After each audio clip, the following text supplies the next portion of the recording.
मैं दीपक शर्मा, आपके अपने YouTube चैनल दीपक साइंस क्लासेस में आपका स्वागत है। दोस्तों, इससे पिछली क्लास के अंदर हमने बात की थी साइंस के बारे में, जनरल साइंस के बारे में हमने बेसिक इंट्रोडक्शन किया था कि साइंस क्या होती है, साइंस किसे कहते हैं और साइंस की कौन कौन सी ब्रांचें होती हैं। ठीक है दोस्तों, आज हम साइंस की एक बहुत ही बड़ी, मैं कहूं सबसे बड़ी ब्रांच जिसे हम कहते हैं भौतिक विज्ञान, जिसे फिजिक्स के नाम से जाना जाता है। दोस्तों, आज हम उस फिजिक्स की शुरुआत करेंगे। सबसे पहले हम जानेंगे कि फिजिक्स किसे कहते हैं, व्हाट इज फिजिक्स, फिजिक्स क्या है, फिजिक्स शब्द की उत्पत्ति कैसे हुई है, फिजिक्स की ब्रांचें कौन कौन सी हैं, फिजिक्स का क्लासिफिकेशन क्या है।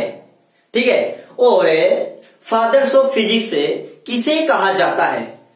दोस्तों, इन सभी प्रश्नों के जवाब आज आपको इस क्लास के अंदर मिलने वाले हैं।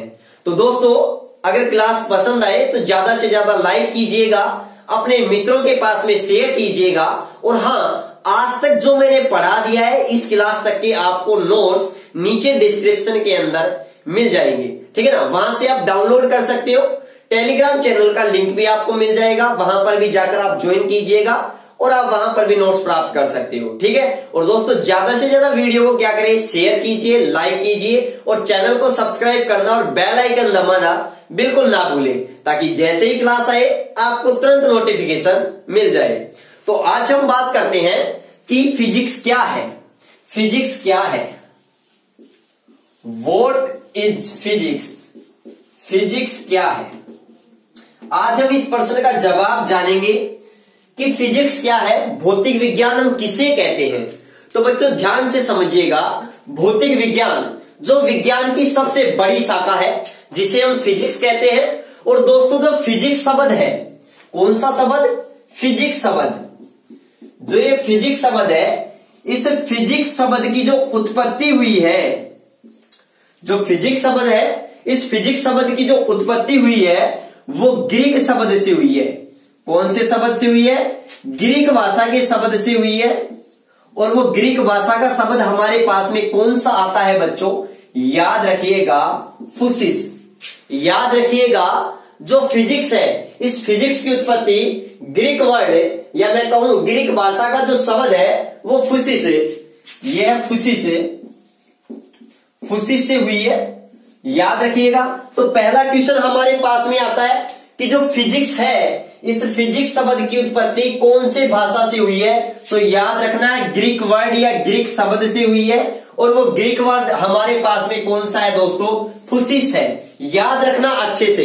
ठीक है, उसके बाद में क्वेश्चन आता है, ये जो बच्चों दोस्तों फुसिस है ना, इस फुसिस का अर्थ क्या होता है। तो याद रखना, इसका अर्थ होता है प्रकृति। क्या होता है, प्रकृति, मैं कहूं नेचर। तो याद रखिएगा, सबसे पहले हमारे पास में क्वेश्चन आया है कि फिजिक्स शब्द की उत्पत्ति ग्रीक भाषा के शब्द फुसिस से हुई है, जिसका अर्थ क्या है, प्रकृति है। इसका मतलब क्या हुआ कि जो फिजिक्स है वह साइंस की वह ब्रांच है जिसके अंदर हम किसके बारे में स्टडी करते हैं, नेचर के बारे में स्टडी करते हैं और नेचर की फिनोमिना के बारे में स्टडी करते हैं। मतलब मैं कहूं प्राकृतिक घटनाओं के बारे में अध्ययन करते हैं, प्रकृति के बारे में अध्ययन करते हैं और प्रकृति की घटनाओं के बारे में अध्ययन करते हैं। तो मैं यहां से ये बात आपको कह सकता हूं, क्या कह सकता हूं दोस्तों, कि भौतिक विज्ञान विज्ञान की वह शाखा है, विज्ञान की वह शाखा है जिसमें प्रकृति एवं प्राकृतिक घटनाओं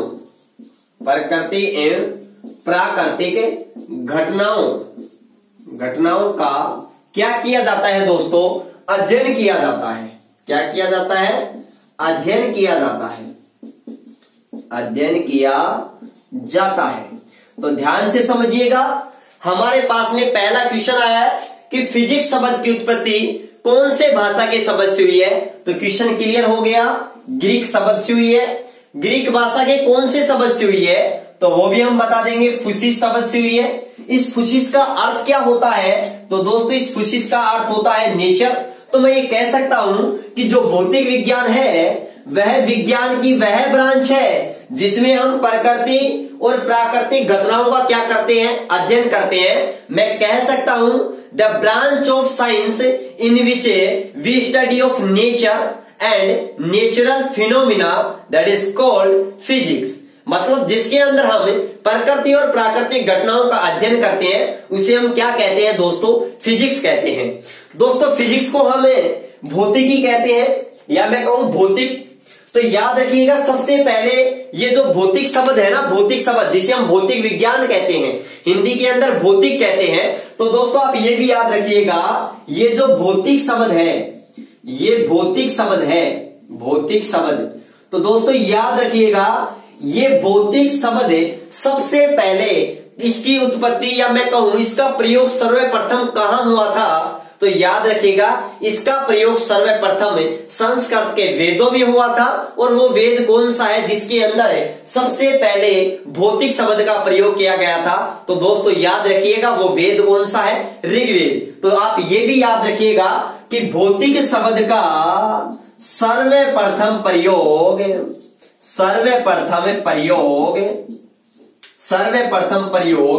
ऋग्वेद में हुआ था। कौन से वेद में? ऋग्वेद में। आप ये भी अच्छे से ध्यान रखिएगा कौन से वेद में हुआ था? ऋग्वेद में हुआ था। ठीक है ना। और आप ये भी याद रखिएगा जो ये भौतिक शब्द है ये भौतिक शब्द हिंदी का शब्द नहीं है। भौतिक शब्द की उत्पत्ति कौन सी भाषा के शब्द से हुई है? तो ये भी याद रखिएगा दोस्तों कौन से शब्द से हुई है? संस्कृत भाषा के शब्द से हुई है। ठीक है ना। तो यहां से देखो कितनी बेसिक बातें हमने पढ़ी हैं कि जो व्हाट इज फिजिक्स, फिजिक्स क्या है। तो पहला क्वेश्चन हमें कि जो फिजिक्स शब्द है इसकी जो उत्पत्ति हुई है वो ग्रीक भाषा के शब्द फुसिस से हुई है जिसका अर्थ क्या है? प्रकृति। तो हम कह सकते हैं कि जो भौतिक विज्ञान है फिजिक्स है वह साइंस की वह ब्रांच है, साइंस की वह शाखा है जिसके अंदर हमें प्रकृति और प्राकृतिक घटनाओं का क्या करते हैं? अध्ययन करते हैं। ठीक है, क्लियर ये बात। उसके बाद में बच्चों इस भौतिक विज्ञान को ये फिजिक्स है इसको हम हिंदी में कहते हैं भौतिक विज्ञान। तो विज्ञान का मतलब तो क्या हो गया? विशेष प्रकार का ज्ञान। और भौतिक जो शब्द है दोस्तों इस भौतिक शब्द का सर्वप्रथम प्रयोग ऋग्वेद में हुआ था। और ये भौतिक शब्द है इस शब्द की उत्पत्ति संस्कृत से हुई है। ठीक है ना। ये बात भी आप अच्छे से ध्यान रखिएगा। और मैं आपको बता दूं अगर साइंस के बारे में मैं बात करूं तो साइंस के अंदर अगर प्रथम क्रांतिकारी अगर खोज हुई थी तो दोस्तों मैं आपको बता दूं वो खोज थी आग का आविष्कार। आपने पढ़ा होगा पहले प्राचीन जो मानव हुआ करते थे आदि मानव वो कच्चा मांस खाते थे और जब उन्होंने आग का आविष्कार कर लिया तो फिर वो पके हुए मांस को खाने लग गए थे। ठीक है ना। तो यहां पर भी आप एक अच्छे से ध्यान रखिएगा जंगली जानवरों को डराने के लिए वो आग जलाया करते थे, वनों में रहते थे। तो आप एक ये बड़ा अच्छा क्वेश्चन है कि साइंस के अंदर प्रथम जो क्रांतिकारी खोज मानी जाती है वो किसे माना जाता है? आग के आविष्कार को माना जाता है। तो ये बात भी आप याद रखिएगा। ठीक है। तो यहां तक मैंने आपको क्लियर कर दिया है कि भौतिकी क्या है। अब देखो समय के अनुसार इस भौतिक विज्ञान की जो परिभाषाएं हैं डेफिनेशन है उसके अंदर चेंजेज आने लग गया। क्या आने लग गया? चेंजेज आने लग गया। और जो आधुनिक परिभाषा है भौतिक विज्ञान की वो क्या है? तो दोस्तों पहले आप उसका स्क्रीनशॉट लीजिएगा फिर उसके बाद में हम बात करते हैं कि भौतिक विज्ञान की आधुनिक परिभाषा क्या है। तो ध्यान से देखिएगा। उसके बाद में देखो समय के अनुसार भौतिक विज्ञान थी उसकी डेफिनेशन थी वो परिवर्तित होने लग गई क्योंकि समय के अनुसार वैज्ञानिकों ने द्रव्य था जिसे हम पदार्थ कहते हैं उसकी काफी स्टेट के बारे में जानकारी प्राप्त की। ठीक है ना। और एनर्जी के बारे में भी बहुत सारी जानकारी प्राप्त की। और ये भी देखा गया आइंस्टीन ने एक रिलेशन भी बताया था द्रव्यमान और ऊर्जा के बीच में जिसे हम ऊर्जा द्रव्यमान संबंध भी कहते हैं। तो ध्यान से समझिएगा जैसे जैसे समय गुजरता गया वैसे वैसे द्रव्य की जानकारी होती गई जिसे हम क्या कहते हैं? मैटर कहते हैं। ध्यान से समझिएगा दोस्तों एक तो होता है द्रव्य और एक होता है द्रव। इन दोनों के अंदर क्या होता है? Difference. Both are different because क्योंकि ये जो द्रव्य है इसका मतलब होता है मैटर, मतलब पदार्थ। मैं ये कह सकता हूं इस द्रव्य का मतलब क्या होता है, इस द्रव्य का मतलब क्या होता है दोस्तों, इस द्रव्य का मतलब क्या होता है, पदार्थ होता है। और आपको पता है पदार्थ किसे कहते हैं, पदार्थ किसे कहते हैं, कोई भी वस्तु जिसके अंदर क्या हो दोस्तों, एक तो द्रव्यमान हो, एक तो क्या हो, द्रव्यमान हो, मतलब एक तो उसका मास हो और दूसरा वो स्थान घेरती हो, या मैं कह सकता हूं कि वो आयतन घेरती हो, वॉल्यूम को कवर करती हो, स्पेस कवर करती हो। तो ध्यान से समझिएगा, ये द्रव्य का मतलब क्या है, पदार्थ, और ये द्रव है इस पदार्थ की एक अवस्था। जैसे आपने पढ़ा होगा कि पदार्थ की मुख्यतः 3 अवस्थाएं होती हैं, ठोस, द्रव और गैस। तो ये तो वो द्रव है जो पदार्थ की मुख्य रूप से 3 अवस्थाओं में एक है, ठीक है। और इस द्रव्य का मतलब जिसे हम मैटर कहते हैं, इसका मतलब है पदार्थ, सबस्टेंस। और पदार्थ किसे कहते हैं, वे सभी वस्तुएं, हमारे आसपास वे सभी वस्तुएं जिनका द्रव्यमान होता है, जो स्थान घेरती हैं, उन्हें हम क्या कहते हैं, उन्हें हम क्या कहते हैं, पदार्थ कहते हैं। जैसे आप मेरा हाथ नजर आ रहे हो, हाथ दिख रहा है, बिल्कुल प्लेन दिख रहा है, यहां पर कोई स्पेस नहीं है, बिल्कुल सपाट दिख रहा है।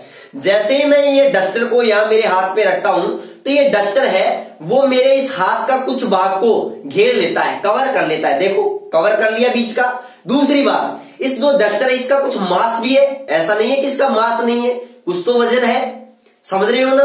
तो ये जो डस्टर है वो क्या कहलाया है, एक सबस्टेंस, पदार्थ है। वैसे चाहे मैं ये पेन के बारे में कहूं, ये भी स्पेस को कवर करेगा, इसका भी मास होगा। तो हमारे आसपास सभी वस्तुएं जिनका द्रव्यमान होता है और जो स्थान घेरती है, उन्हें हम क्या कहते हैं, पदार्थ कहते हैं। क्लियर है बात। तो ये पदार्थ हो गया, ये पदार्थ की एक अवस्था हो गई। उसके बाद में अगर मैं बात करूं दोस्तों, तो एक आती है हमारे पास में एनर्जी, ऊर्जा। आपको पता है ऊर्जा किसे कहते हैं, कार्य करने की क्षमता को हम क्या कहते हैं, ऊर्जा कहते हैं। किसी भी कार्य को करने की जो एबिलिटी होती है, क्षमता होती है, उसे हम क्या कहते हैं, ऊर्जा कहते हैं, एनर्जी कहते हैं। और दोस्तों आइंस्टीन ने एक बड़ा फेमस रिलेशन बताया था, जो आप सभी जानते भी हो कि E बराबर mc², E बराबर mc²। दोस्तों इसे क्या कहते हैं, इसे किसने दिया था, आइंस्टीन ने दिया। और दोस्तों इसे क्या कहा जाता है, इसे कहा जाता है ऊर्जा द्रव्यमान संबंध। क्या कहा जाता है, ऊर्जा द्रव्यमान संबंध। आइंस्टीन ने ऊर्जा और द्रव्यमान के बीच में एक संबंध दिया था, जिसे हम कहते हैं ऊर्जा द्रव्यमान संबंध, E बराबर mc²। अब आइंस्टीन ने क्या कहा, आइंस्टीन ने ये कहा, पहले तो मैं आपको बता दूं E बराबर mc² समीकरण के अंदर जो ये E है वो तो दर्शाता है एनर्जी को। किसको दर्शाता है, एनर्जी को, जिसे हम कहते हैं ऊर्जा। यहां पर m है वो बताता है मास का मतलब है द्रव्यमान। क्या है, द्रव्यमान। और दोस्तों ये C है, ये C हमारे पास में क्या है दोस्तों, ये C है हमारे पास में velocity of light in vacuum. मतलब मैं कह सकता हूं निर्वात के अंदर प्रकाश की जो चाल होती है, वेग होता है, निर्वात के अंदर प्रकाश का जो क्या होता है, वेग होता है, वो कितना होता है, 3 × 10⁸ मीटर प्रति सेकंड होता है। याद रखिएगा जो लाइट का जो वेग होता है वो वैक्यूम के अंदर सबसे ज्यादा होता है। और लाइट का जो वेग ज्ञात करने वाला जो साइंटिस्ट था उसका नाम है दोस्तों रोमर। आप ये क्वेश्चन भी अच्छे से याद रखना। वैसे मैं ऑप्टिक्स में जबरदस्त तरीके से आपसे बात करने वाला हूं, ठीक है ना।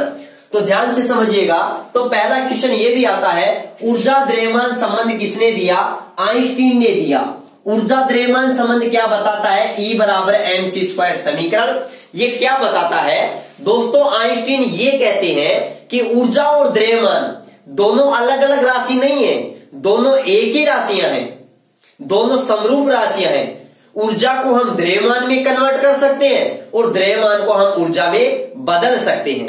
ये बात किसने बताई थी, आइंस्टीन ने बताई थी। तो ये बात आपको अच्छे से क्लियर होनी चाहिए। तो इसके बाद में जो भौतिक विज्ञान की, इसके बीच में बहुत सारी परिभाषाएं हैं, उनकी हम चर्चा नहीं करेंगे। हम सीधे लास्ट एंड फाइनल पॉइंट पर आते हैं, जिसे भौतिक विज्ञान की हम आधुनिक परिभाषा कहते हैं।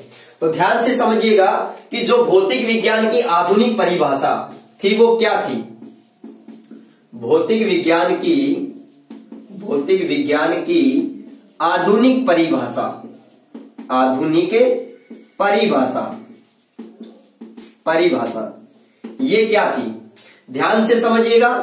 भौतिक विज्ञान की आधुनिक परिभाषा क्या थी हमारे पास में। तो भौतिक विज्ञान की आधुनिक परिभाषा ये आती है कि भौतिक विज्ञान विज्ञान की वह शाखा है, साइंस की वह ब्रांच है जिसके अंदर हम एनर्जी और मास मतलब द्रव्यमान, ऊर्जा और द्रव्यमान और उसकी अन्योन्य क्रिया, उसकी जो आपस में जो इंटरेक्शन होती है, ठीक है, और उसका आपस में ट्रांसफॉर्मेशन होता है, उसका हम क्या करते हैं, स्टडी करते हैं। ठीक है ना। तो ये बात याद रखना अच्छे से। तो भौतिक विज्ञान हम किसे कहते हैं, आधुनिक परिभाषा क्या होगी। तो याद रखना दोस्तों कि भौतिक विज्ञान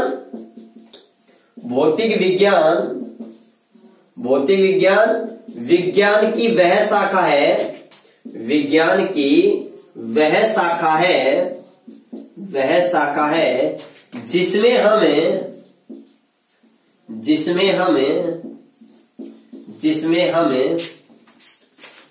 हमें ऊर्जा, द्रव्यमान, उनकी अन्योन्य क्रिया, द्रव्यमान, उनकी अन्योन्य क्रियाएं, देयर इंटरेक्शन, व एंड उनके रूपांतरण का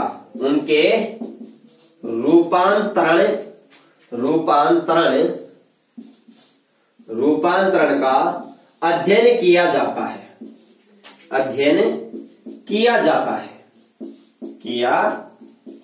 है। तो दोस्तों ध्यान से समझिएगा कि भौतिक विज्ञान की आधुनिक परिभाषा हमारे पास में क्या आती है।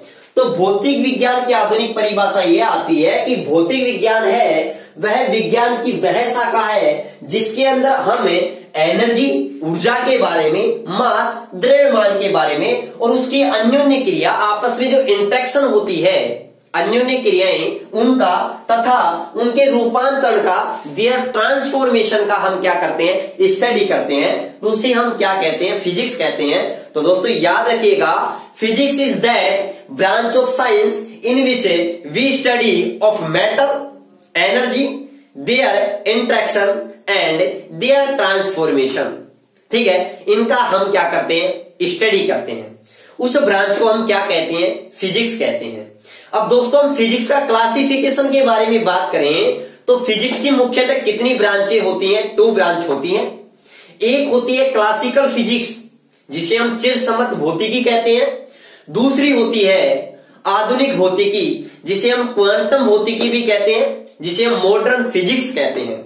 चलो पहले आप यहां तक का स्क्रीनशॉट लीजिए, फिर उसके बाद में हम बात करते हैं कि इनका क्लासिफिकेशन किस टाइप से होता है। चलो यहां तक आप स्क्रीनशॉट लीजिएगा।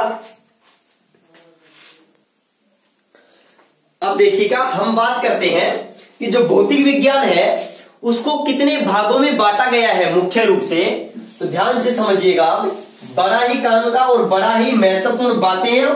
ठीक है, मैं आपको बिल्कुल एक एक बातें अच्छे से एक्सप्लेनेशन कर रहा हूं।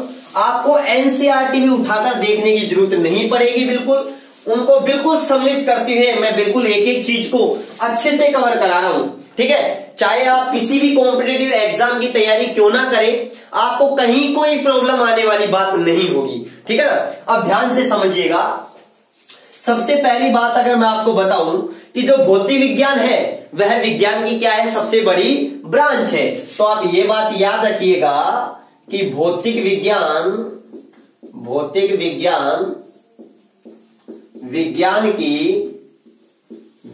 की सबसे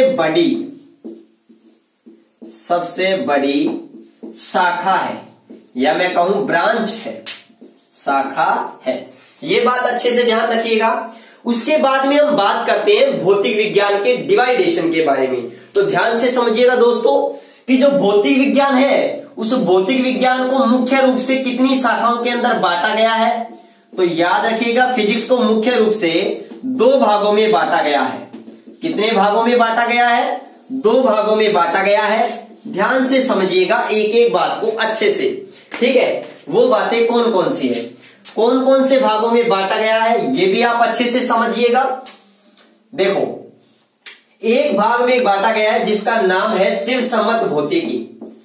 चिरसम्मत भौतिकी, जिसे हम कहते हैं क्लासिकल फिजिक्स। जिसे हम क्या कहते हैं दोस्तों, क्लासिकल फिजिक्स कहते हैं। आप ये बात अच्छे से याद रखिएगा, क्लासिकल फिजिक्स। दूसरा हमारे पास में आती है, दूसरी ब्रांच हमारे पास में आती है इसकी। पहली हो गई चिरसम्मत भौतिकी और दूसरी है आधुनिक भौतिकी। कौन सी है, आधुनिक भौतिकी। आधुनिक भौतिकी जिसे हम क्या कहते हैं, क्वांटम भौतिकी भी कहते हैं। अब एक पहले बात ये समझिएगा कि फिजिक्स को मुख्य रूप से दो भागों में क्यों बांटा गया। तो दोस्तों मैं आपको अच्छे से क्लियर करूं दो भागों में क्यों बांटा गया। क्योंकि सन 1900 के अंदर, कब है, सन 1900 के अंदर, या मैं कहूं 12 दिसंबर सन 1899 को, ये लगभग कौन सी डेट आ गई, सन 1999 ही आ गई।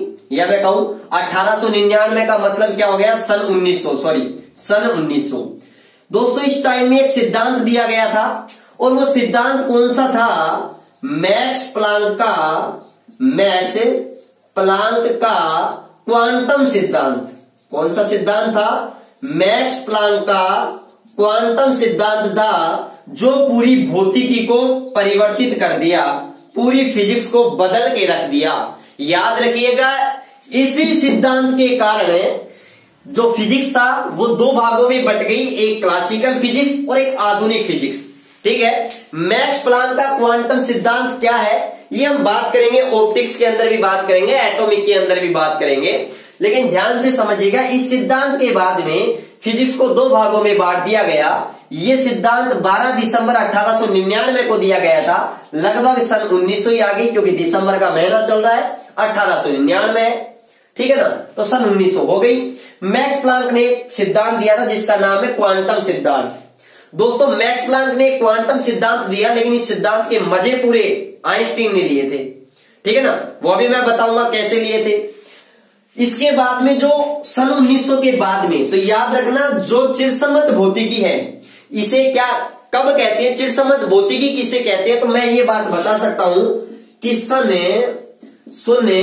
1900 से पहले की, सन 1900 से पहले की भौतिकी, सन 1900 से पहले की जो फिजिक्स है उसे तो हम क्या कहते हैं, चिरसम्मत भौतिकी कहते हैं। और सन 1900 के बाद की जो भौतिकी है उसे हम क्या कहते हैं दोस्तों, आधुनिक या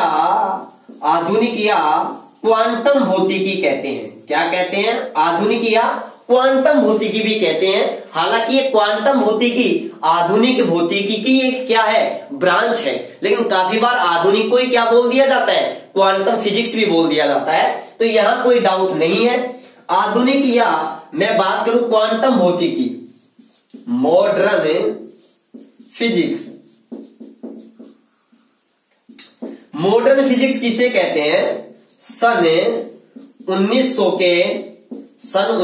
के बाद की भौतिकी को हम क्या कहते हैं, आधुनिक फिजिक्स कहते हैं, मॉडर्न फिजिक्स कहते हैं। ये बात आप अच्छे से ध्यान रखिएगा। उसके बाद में हमारे पास में क्वेश्चन आता है दोस्तों, और वो क्वेश्चन हमारे पास में क्या आता है, ध्यान से समझिएगा कि जो चिरसम्मत भौतिकी है उसका जनक कौन है, मतलब मैं बात करूं चिरसम्मत भौतिकी का जनक कौन है और आधुनिक भौतिकी है उसका जनक कौन है। ये बात अच्छे से समझिएगा कि जनक कौन है, दोनों के जनक हैं वो अलग अलग है। मैं कहूं पितामह, जिसे मैं कहूं आधुनिक भौतिकी का पितामह किसे कहते हैं, या मैं कहूं चिरसम्मत भौतिकी का पितामह या जनक किसे कहते हैं, तो याद रखिएगा चिरसम्मत भौतिकी का जनक हम किसे कहते हैं, सर आइजक न्यूटन को। किसे कहा जाता है, सर आइजक न्यूटन को कहा जाता है। जबकि आधुनिक भौतिकी का जनक है वो किसे कहा जाता है दोस्तों, अल्बर्ट आइंस्टीन को कहा जाता है। किसे कहा जाता है, अल्बर्ट आइंस्टीन को कहा जाता है। याद रखिएगा, बड़ा ही शानदार क्वेश्चन है, क्योंकि चिरसम्मत भौतिकी में अगर सबसे ज्यादा योगदान रहा है तो वो किसका रहा है? सर आइजैक न्यूटन का रहा है। और आधुनिक फिजिक्स या क्वांटम आधुनिक फिजिक्स की अगर मैं बात करूं, इसके अंदर अगर सबसे बड़ा योगदान रहा है तो वो किसका रहा है दोस्तों? ये बात याद रखिएगा, अल्बर्ट आइंस्टीन का रहा है। अब ध्यान से समझिएगा, अल्बर्ट आइंस्टीन ने अपने लाइफ में ये 3 महान कार्य किए। एक तो इन्होंने दोस्तों सापेक्षिकता का सिद्धांत दिया है। किसका सिद्धांत दिया है? सापेक्षिकता का सिद्धांत। याद रखिएगा, सापेक्षिकता का सिद्धांत किसने दिया? एग्जाम में क्वेश्चन पूछा जाता है तो क्या बात बताओगे? आइंस्टीन ने दिया। दूसरी बात दोस्तों, आइंस्टीन ने ऊर्जा और द्रव्यमान के बीच में संबंध दिया था, E = mc² समीकरण, जो हमें यह बात बताता है कि द्रव्य जो होता है वो अविनाशिता की व्याख्या हमने कहा था एटम के अंदर, या मैं बता दूं कि डाल्टन ने परमाणु के अंदर वाले टॉपिक में कहा था, डाल्टन ने ये बात बताया था कि परमाणु होता है वो अविनाशी होता है, लेकिन आइंस्टीन ने अविनाशी का क्या किया था? खंडन किया था। ठीक है ना, ये भी याद रखिएगा। उसके बाद में मैं एक और बात बताऊं, सबसे इंपॉर्टेंट सापेक्षिकता का एक बहुत बड़ा सिद्धांत था जिसको उस टाइम में लोग नहीं समझ पाए थे, लेकिन बाद में ये बहुत बड़ी थ्योरी थी, लेकिन आइंस्टीन के समय में लोग नहीं समझ पाए थे इसको। ठीक है ना, लेकिन याद रखिएगा, आइंस्टीन को जो नोबेल पुरस्कार मिला था वो किसके लिए मिला था दोस्तों? प्रकाश विद्युत प्रभाव की व्याख्या, प्रकाश विद्युत प्रभाव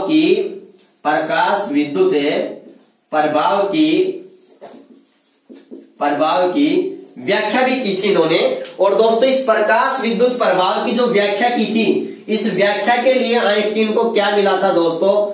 नोबेल पुरस्कार मिला था। क्या मिला था? नोबेल पुरस्कार मिला था। ये बात याद आप अच्छे से रखिएगा। नोबेल पुरस्कार इनको कब मिला था? सन 1921 के अंदर इनको क्या मिला था? नोबेल पुरस्कार मिला था। 1905 के अंदर इन्होंने क्या की थी? एक्सप्लेनेशन की थी। ठीक है, तो डेट से कोई मतलब नहीं है, आप तो सबसे इंपॉर्टेंट क्वेश्चन को याद रखिए कि आइंस्टीन को नोबेल पुरस्कार किसके लिए मिला, तो याद रखिएगा प्रकाश विद्युत प्रभाव के लिए मिला था। ठीक है ना, प्रकाश विद्युत प्रभाव के बारे में भी हम पढ़ेंगे, किसे कहते हैं।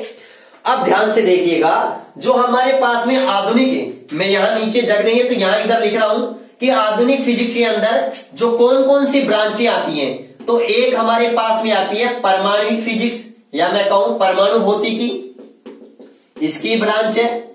एक आती है हमारे पास में नाभिकीय भौतिकी, यह भी इसी की ब्रांच है, नाभिकीय भौतिकी है, वो भी इसी की आधुनिक फिजिक्स की ब्रांच है। आपको पता है इलेक्ट्रॉन का आविष्कार 1897 में हुआ था, उसके बाद में 1904 में, 1911 में, 1913 में बहुत सारे परमाणु से रिलेटेड मॉडल आए थे, तो ये 1900 के बाद किए हैं, परमाणु और नाभिक। ठीक है ना, एक आता है हमारे पास में क्वांटम भौतिकी, ये भी इस आधुनिक फिजिक्स की ब्रांच है। एक हमारे पास में आती है दोस्तों इलेक्ट्रॉनिक्स का जो आविष्कार था, इलेक्ट्रॉनिक्स है, वह ब्रांच भी आधुनिक के अंदर आती है। और जबकि चिरसमत भौतिकी है, इसके अंदर देखो कौन कौन सी ब्रांचें आती हैं। एक तो हमारे पास में आती है यांत्रिकी, कौन सी आती है? यांत्रिकी।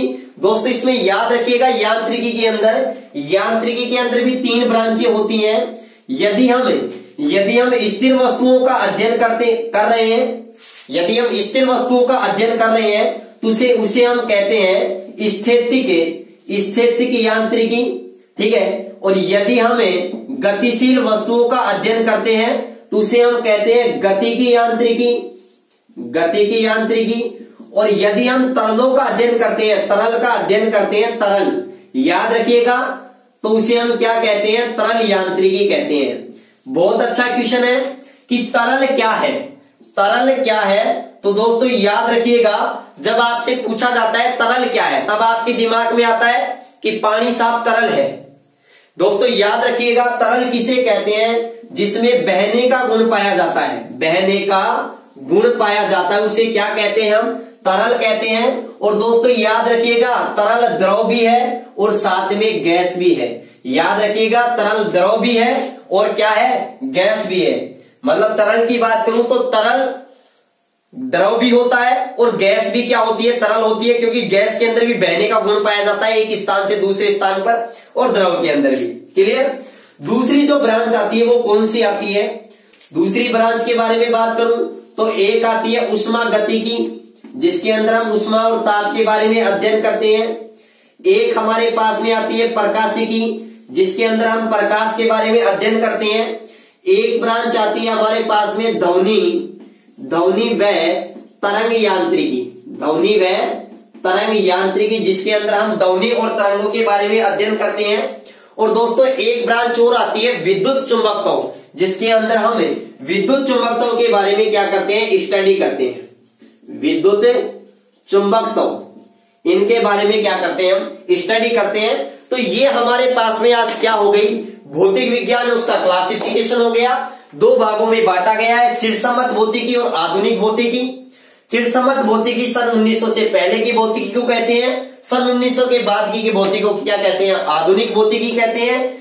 सन 1900 के अंदर एक सिद्धांत दिया मैक्स प्लांक ने, क्वांटम सिद्धांत। इसके बाद की भौतिकी को हम आधुनिक भौतिकी कहते हैं, जिसका जनक कौन है, अल्बर्ट आइंस्टीन, जिसने सापेक्षिकता का सिद्धांत दिया, जिसने E बराबर mc² समीकरण दिया, जिसने प्रकाश विद्युत प्रभाव की व्याख्या की। और आइंस्टीन को नोबेल पुरस्कार मिला था, वो प्रकाश विद्युत प्रभाव की व्याख्या के लिए ही मिला था। और चिरसम्मत भौतिकी का जनक है जो कौन है, सर आइजक न्यूटन है। और तरल किसे कहते हैं, जिनमें बहने का गुण पाया जाता है, और बहने का गुण द्रव में भी पाया जाता है, तो बहने का गुण गैस में भी पाया जाता है। इसलिए गैस भी तरल है और द्रव भी तरल होते हैं। क्लियर? तो आज हम इस क्लास को यहीं तक रखते हैं, ठीक है। क्लास पसंद आई तो ज्यादा से ज्यादा शेयर कीजिएगा। मैं आपको बेहतरीन तरीके से एक एक चीजें बहुत अच्छे से तैयारी करवाने वाला हूं, आपको कहीं जाने की जरूरत नहीं पड़ेगी, चाहे कितने ही वीडियो मेरे को क्यों ना अपलोड करनी पड़े, ठीक है। तो ज्यादा से ज्यादा क्लास को पसंद कीजिएगा, ज्यादा से ज्यादा शेयर कीजिएगा, ठीक है। और जितने भी अपने फ्रेंड सर्किल है उनमें क्लास को शेयर कीजिएगा, जितने भी व्हाट्सएप ग्रुप है उनमें शेयर कीजिएगा, ठीक है। दोस्तों मिलते हैं अपनी अगली क्लास को सेम टाइम पर, तब तक के लिए आप सभी को धन्यवाद, बाय बाय, शुभ रात्रि।